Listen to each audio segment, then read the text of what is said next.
Welcome to Tenant, the Tenant Experience Network. I'm your host, David Abrams. In this episode, we are connecting with Paul J. Massey, CEO, B6 Real Estate Advisors. In this episode, we learn how Paul's career journey began while he was still in college in Boston. When a summer job at CBRE in that city didn't pan out, he instead made a bold decision to join CBRE in New York. Long story short, Paul immediately fell in love with New York and never left. While at CBRE, Paul met his longtime business partner, Bob Knakal. Together, they left CBRE to start their own firm, Massey Knakal. By 2014, they sold the business to Cushman Wakefield after taking a large market share, representing about a third of the people selling their buildings in New York. Hearing Paul talk about his partnership with Bob, who he refers to as a packrat, is inspiring. After several years at Cushman & Wakefield, Paul embarked upon his next entrepreneurial endeavor, starting B6, which stands for Building by Building, Block by Block. He attributes some of his success to making every mistake in the book, but never making the same mistake twice. As part of his continued efforts to understand the changing needs of tenants and today's workforce, Bob shares interesting thoughts on hybrid working, vacation policies, and buildings providing common area facilities that reduce the need for individual build-out per suite. Paul has first-hand experience seeing technology being used to improve the customer experience. I'm thrilled to have Paul on the show and especially proud that this marks the 50th episode of 10. We're excited to share this podcast with you, so be sure to subscribe to 10 so you never miss an episode of the Tenant Experience Network. And now I'd like to welcome Paul to the show. I'm really glad you could be with us today. I'm looking forward to our conversation. Thanks for having me, David. All right, let's jump right into it. My first and favorite question. Tell us about your journey to your current position role. How did you get started? I met a commercial real estate exec who was a big national accounts guy at CBRE when I was in college. He was I was involved with my fraternity, and he was the alum who was supposed to come by a couple of times a year and make sure we weren't burning the house down. And he got me a summer job at CB during college in my hometown of Boston. And when I saw commercial real estate and when I saw CBRE, which is a great company that I still love, I knew I had to work there. And it was actually difficult because the office in Boston was mature. They had one opening. They had people competing for the spot. And the boss at the time said that there was no way he was rolling the dice on college kid. So I was crushed. So I went back to my frat connection, and he said, well, that's the bad news. The good news is we're brand new in New York City, and they'll take anybody down there. So my grand plan was go to CB in New York for half a year, work my butt off, and make sure they would take me back and give me the job I thought I wanted in Boston. Right. And long story short, I fell in love with New York almost immediately and have been here ever since. Wow. Well, New York is certainly my favorite city in North America. I can't get enough of it. A little more about sort of your entrepreneurial journey, because I know you started out maybe at CBRE, but you also had your own entrepreneurial journey and continue that actually. Yeah. So we ended up in doing investment sales for CB. We, meaning I met my business partner, Bob Knakal, right at the beginning of our time at CB. And we volunteered to represent people selling buildings, which was a great niche. We spent 5 years at CB, and then long time ago started a company called Massey Knakal that ended up with good fortune gaining a big market share in New York. You would have thought that New York was institutional and organized, but it was really the Wild West. So CB had trained us with a high degree of discipline. We went out and fell into a big market share position where we were repping, depending what year, a third of the people who were selling their building in New York, which turned out to be a great business. In in 2014, we sold that company to Cushman Wakefield and spent several years at Cushman, and then really loving our independence, went and started a new company called B6, which stands for Building by Building, Block by Block, kind of dense urban market, commercial brokerage. And we've had that business for 4 years and are really enjoying it. Well, kudos to you. I mean, you built one company, a big company, and sold out, and you're right back at it. I mean, it's sort of what I ran an agency in my own company for so many years, and I've gone back to ground zero in terms of, building a new, technology startup in the commercial real estate space, high-low, but really starting all over again. So that entrepreneurial bug really sticks. It was the same for you? We kind of knew it when we sold our business to Cushman. There was strategic reasons to sell for them and for us. But, personally, I was very open with them that I would likely, when my contract was up, look to be independent again. So for that reason, when I did, we didn't burn any bridges. We still have a ton of friends at Cushman, and they kind of knew what the program was, and they got their part of the bargain. They were acquiring companies like us to flex their muscles, grow their revenue. Ultimately, their plan shortly after buying us was to sell the whole business, which they very successfully did. So kind of everyone got their part of the bargain, I think. Right, a win-win. Well, as you know, I had Bob on the show as well in the fall. A great conversation, very generous guest, and I'm thrilled to be having this conversation with you today. Yeah, we're still like brothers. It sounds like it, and I actually love watching. Bob's been very prolific on social media lately, sharing all the stories of your early days and photos, and that long hair of his. That was something. God, he's a pack rat with that stuff, but I do love it. It's a lot. It's really fun to see it. It really is fun, and it's great to see. Kudos to the two of you. It's great to see longtime partners still very close and still extolling, what an amazing time it was, an amazing journey. Sadly, you see too often, those kinds of partnerships not go in the right direction. Well, we grew up together, and so did all the people that grew up in our company. So that's a real bond. Mm-hmm. And we have it at the new company. It's predominantly a bunch of young people, and we're a big part of the fun for us is mentoring and watch them grow and watch them develop, and so we've got that here, and it's really rewarding. That's great. So just curious, why do you think you were so uniquely suited to this opportunity? What has helped you to be so successful? The company? Well, just in general. I mean, B6, your entire career, right? Well, we've made every mistake in the book. That helps. And fortunately, not too many twice. And that's key. That's key.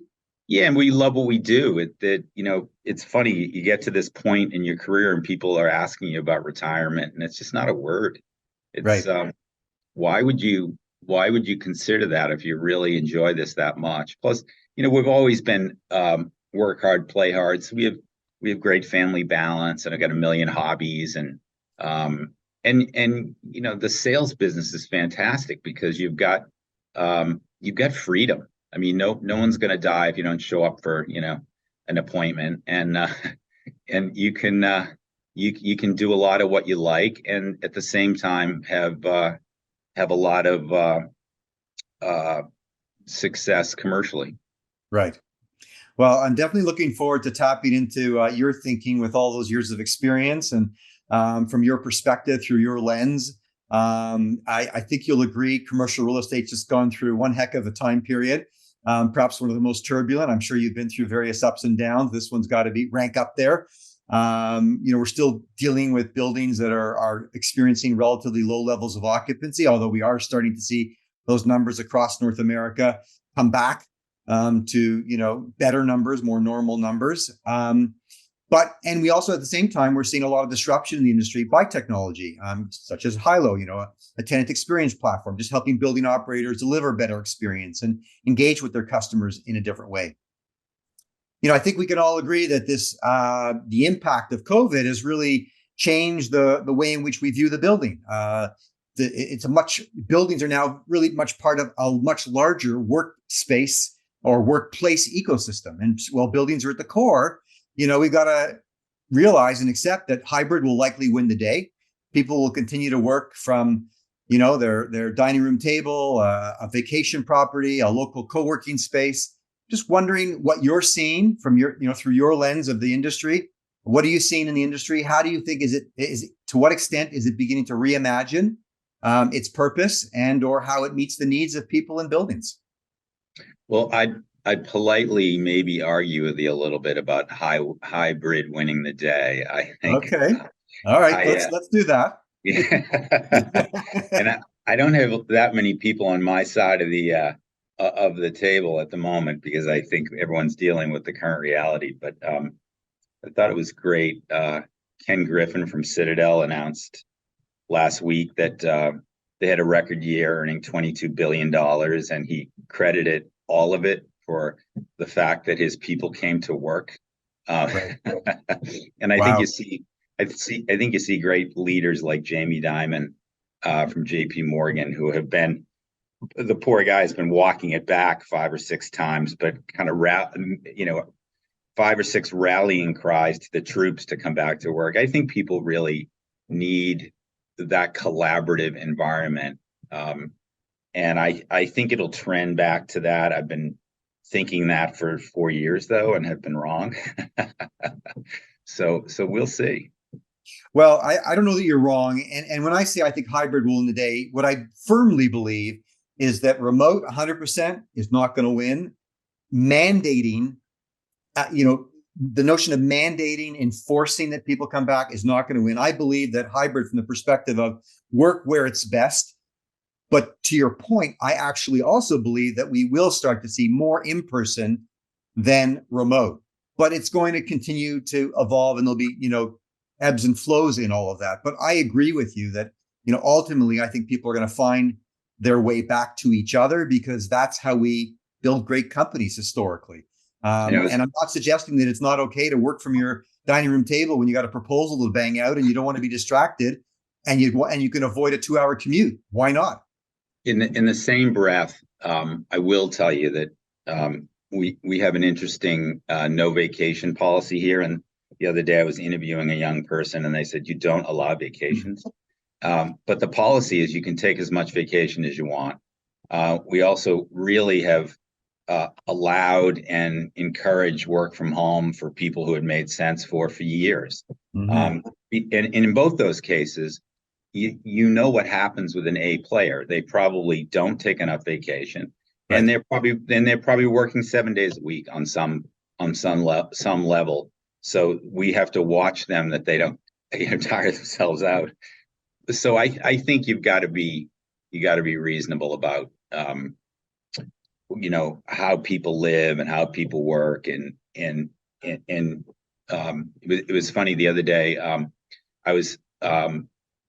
We were interviewing a high-level marketing person for a new spot at our company, and she mentioned, what about Fridays? And it alarmed me because, I see so many of the Gen Zs really looking at things very differently, and I'm, it makes me nervous, makes me frustrated.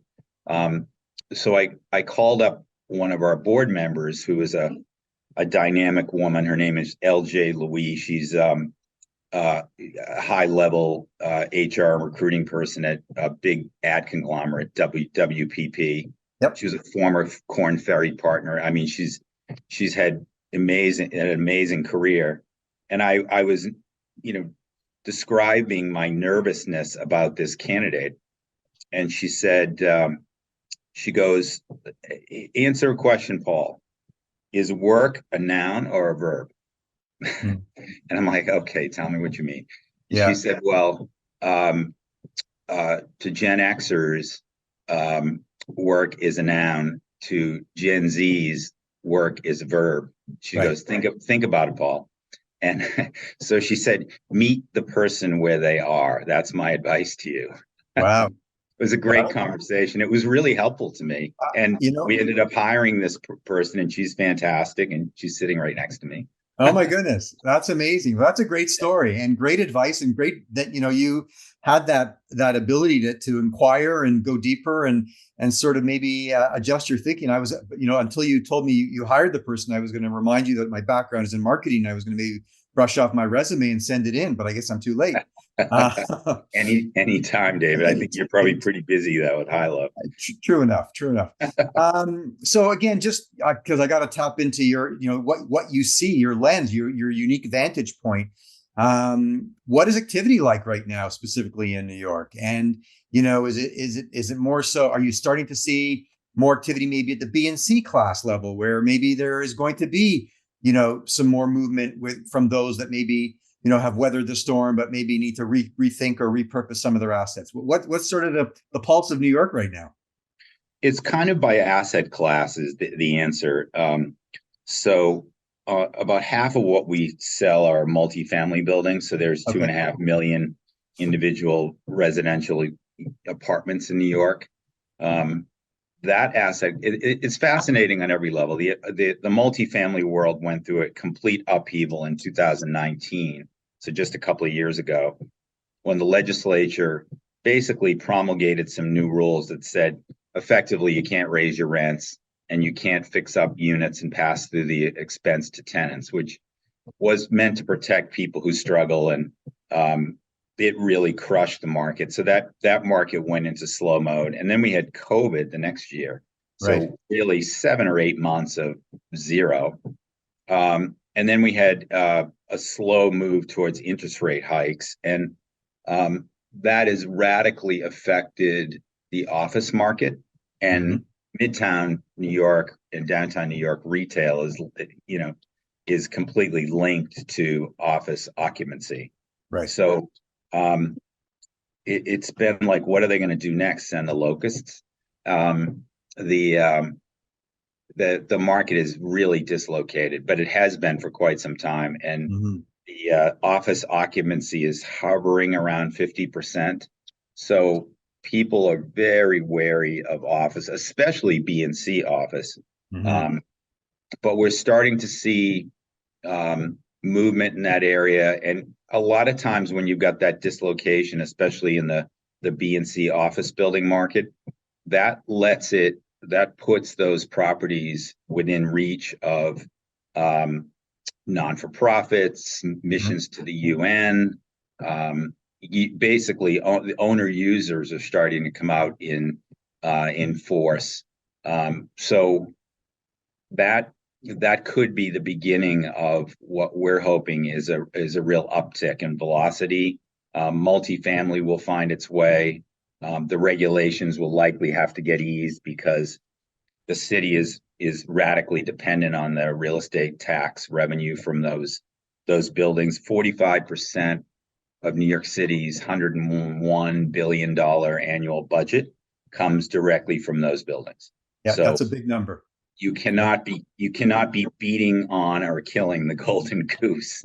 Exactly. We're spending a fair bit of time now in New York. We were recently brought down by the Consulate General of Canada in New York as part of a Smart City Accelerator program and helping to promote high-low and make introductions. And we're really looking at particularly the B and C class, which as you've heard about the flight to quality. Obviously, we don't think it's so much the flight to quality. We think it's the flight to experience. And people are looking for more than just physical space. They're looking for other things in that building to attract and engage. And so we're helping some of those B and C class building owners provide a more competitive, service offering through the use of technology, because they can't necessarily build a green roof or, a gymnasium or, outdoor space. So how do they ramp up their offering in other ways? And can you describe that a little? I'm definitely curious.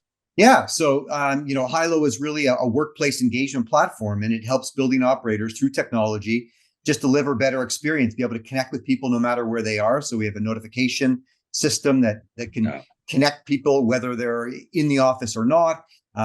It can promote different services and programs. It can advise them of new cleaning protocols. We can engage them in various amenities that might be offered in the building. And we also connect buildings to all of the local businesses, which you spoke of at street level, to further amenitize the building experience and, provide offers and incentives that, different kinds of, whether it be a fitness studio or a dry cleaner or, a convenience store. So again, really just trying to strengthen the connection between buildings, between those that work in buildings and between the businesses in and around buildings, and just deliver more of an experience above and beyond the physical space. That's great. And it makes a lot of sense. Yeah. So it's exciting. I'm just curious, just continuing from that thought, in terms of bringing people back to the workplace, what do you think that building owners, I think it used to be that it was very much on the employer, and building owners were very much build it and they will come. Our job is to make sure that the lights are on and there's heating and air conditioning. But we're starting to see more collaboration between building owners and their occupiers, the employers, to create that experience and to help them bring people back to the workplace. In your line of sight, are you seeing any of that? Or in conversations you're having with building owners, any conversations that you're seeing in that area? Yeah, I think the public space, the meeting space is, it has really become a thing where you can, tenants are really embracing the fact that they don't need, simple example, a massive conference room, Yep. Shared space. Now more than ever, I think people are getting that, and that's healthy. That builds efficiency. So. Yep. That's one simple example. No, it's a great example. And I think I think that's an opportunity for even the B and C class buildings to think about taking, a unit or a floor and creating some common spaces that ultimately get charged back and divided between all tenants. And that's less space that the individual tenant needs that is rarely used. So I think that's a great example. We think a lot, obviously, about buildings and communities. And, you talked about the tax base that buildings, the role that it plays in the New York ecosystem. We don't see buildings as just silos. We see buildings really as, really such an important part of the fabric of neighborhoods and communities and cities. Any thoughts on the role that building owners need to play, in those neighborhoods, either, with the city or with BIDs, business improvement districts, to help, create a more dynamic building and a more dynamic workplace for people? Yeah, I think the retail climate is such that it's ready for improvement. So that's an area where, what are the personal services, amenities, and those could be organized by neighborhood and community as much as they are per building. And there's been such transition in retail. I thought retail had hit bottom just pre-COVID, and obviously that wasn't correct. But the technology had eliminated the tenants that it was going to eliminate pre-COVID. So when I look at, I'm involved with a strip mall company called Phillips Edison, and it's a national platform. Mm-hmm. When I look at the personal services business that they have focused on within their supermarket anchored malls, they're 97% full.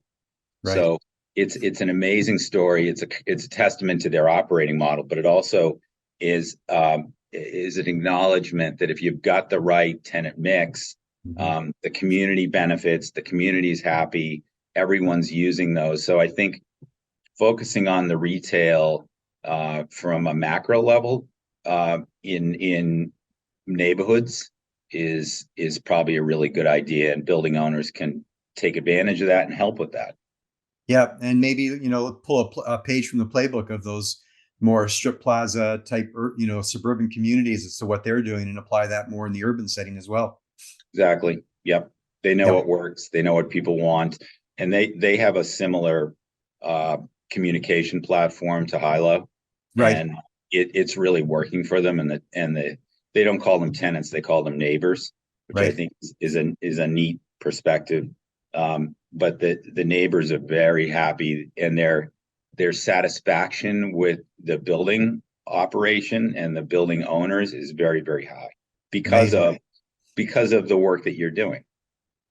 Very good. Yeah, that's awesome. Thanks for sharing that. Let's take a short commercial break and we'll be right back. This episode of 10 is proudly brought to you by Hilo.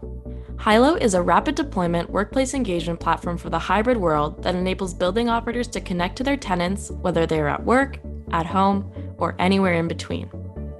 We are in the midst of a seismic shift in the evolution of the workplace. Now more than ever, it's clear that the most important asset of a building is the people. Commercial real estate leaders recognize that tenants and employees want new kinds of spaces, services, and amenities to support having the flexibility to work from anywhere. Workplace engagement solutions that connect hybrid working people to buildings no matter where they are have become a major differentiator as buildings compete to retain current tenants and attract new ones. Hilo empowers building operators to meet this challenge. To learn more about Hilo and schedule a demo, visit Hilo. All right, I'd like to welcome back to the show Paul J. Massey, CEO of B6 Real Estate Advisors. Again, I'm so glad you could be with us today, and I'm looking forward to continuing our conversation. Thank you, David. We've talked a little bit about technology. Obviously, that's sort of where my head is at, understanding how technology can play a role in shaping how building operators can deliver great experience. Workplace engagement is certainly uppermost in everyone's mind as we look to sort of do things differently. Just curious from your perspective, with a focus on meeting the evolving needs of people in buildings, any technologies that you're seeing that is gaining traction and contributing to a better experience? You spoke a little bit about perhaps the client on the strip plaza level. Maybe you can share a little bit more about that, or any other technology that you're seeing that is helping building operators deliver great experience. That's a big one. I'm on the board of a company called Phillips Edison, which is a national strip mall owner. And we were talking about the fact that they've got a tenant engagement technology platform, and which is communication, community communication, community-minded information, and the tenants, or in their case, the neighbors, love the service that's provided, building-wide notification. Right.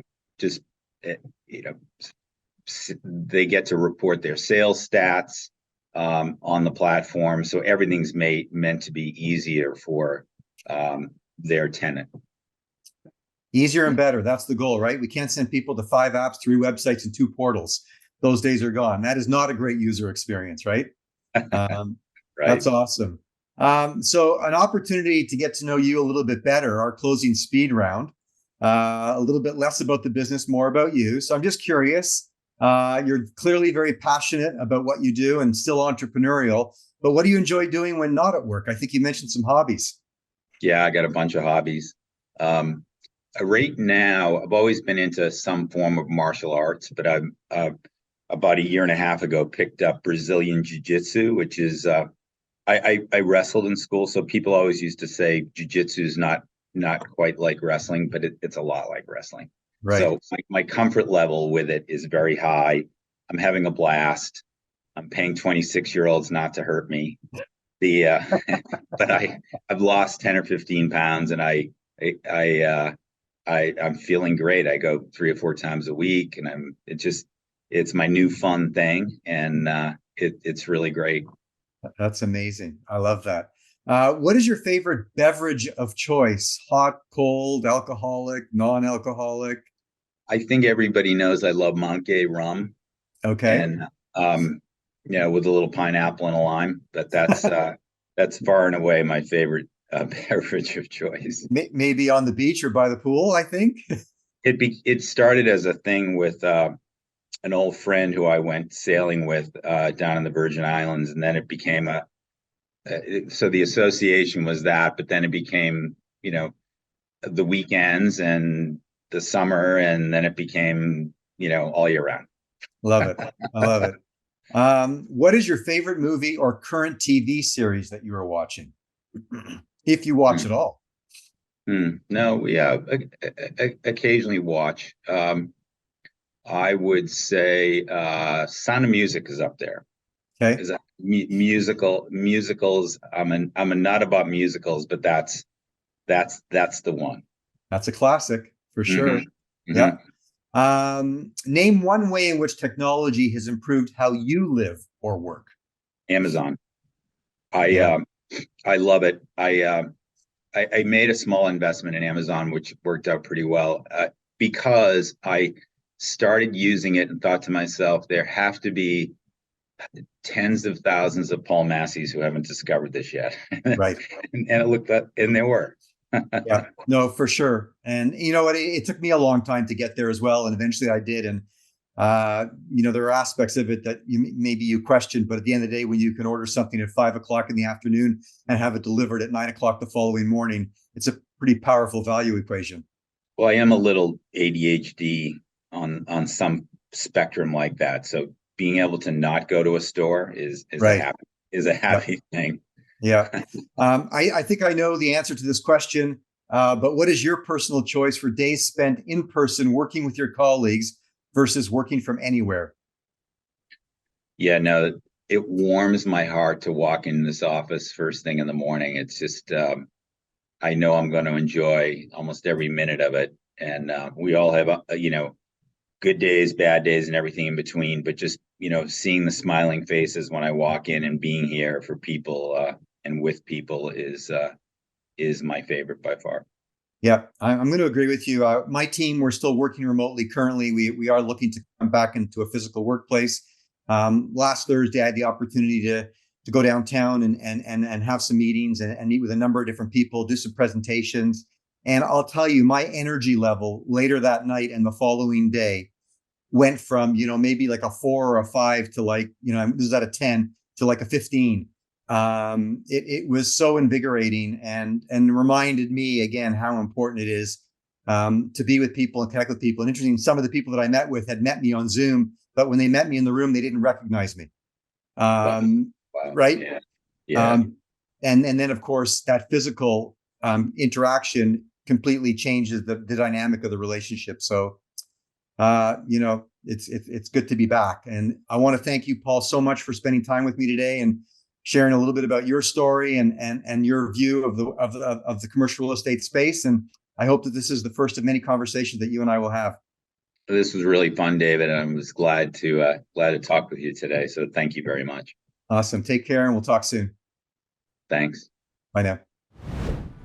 I want to thank Paul J. Massey for joining me on this episode of 10 and for contributing to the global conversation around buildings being part of a robust ecosystem, helping to build great companies, and that they are vital in the effort to cultivate and support great people and teams. The future of the workplace will likely take many forms, and we will continue to explore what that looks like together. Subscribe to 10 for more conversations with leading CRE industry professionals and experts who all have something to say about tenant experience and the future of the workplace. We love hearing from you, so if you enjoyed this episode of 10, please share, add your rating, and review us through your preferred podcast provider. If you or someone you know would like to be a guest on a future episode, please reach out to me directly at david@hiloapp.com. Until our next episode, I wish you continued success in building community where you work and live. Thank you.